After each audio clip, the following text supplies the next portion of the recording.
Hello happy new year to all.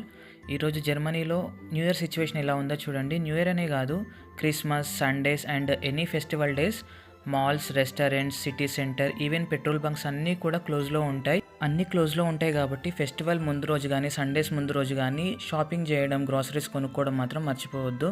యాక్చువల్గా ఈరోజు హాలిడేని మర్చిపోయి నేను గ్రాసరీస్ ఏం కొనుక్కోలేదు. సో ఈవెన్ ఎగ్స్ కూడా లేవు రూమ్లో.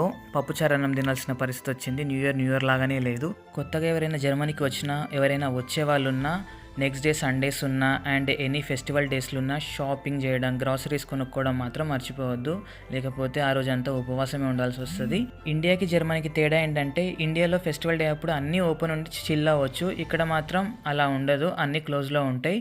ప్రతి ఒక్క వర్కర్కి హాలిడే అంటే హాలిడేనే. ఇంకా ఆ రోజు అన్ని క్లోజ్లోనే ఉంటాయి. నేను ఉండేది ఫారెల్ అనే చిన్న విలేజ్. ఇక్కడైతే 7:30, 8 వరకు అన్ని షాప్స్ అయితే క్లోజ్ అయిపోతాయి. మెయిన్ సిటీస్ ఎక్కువసేపు ఓపెన్ చేస్తారు. Follow for more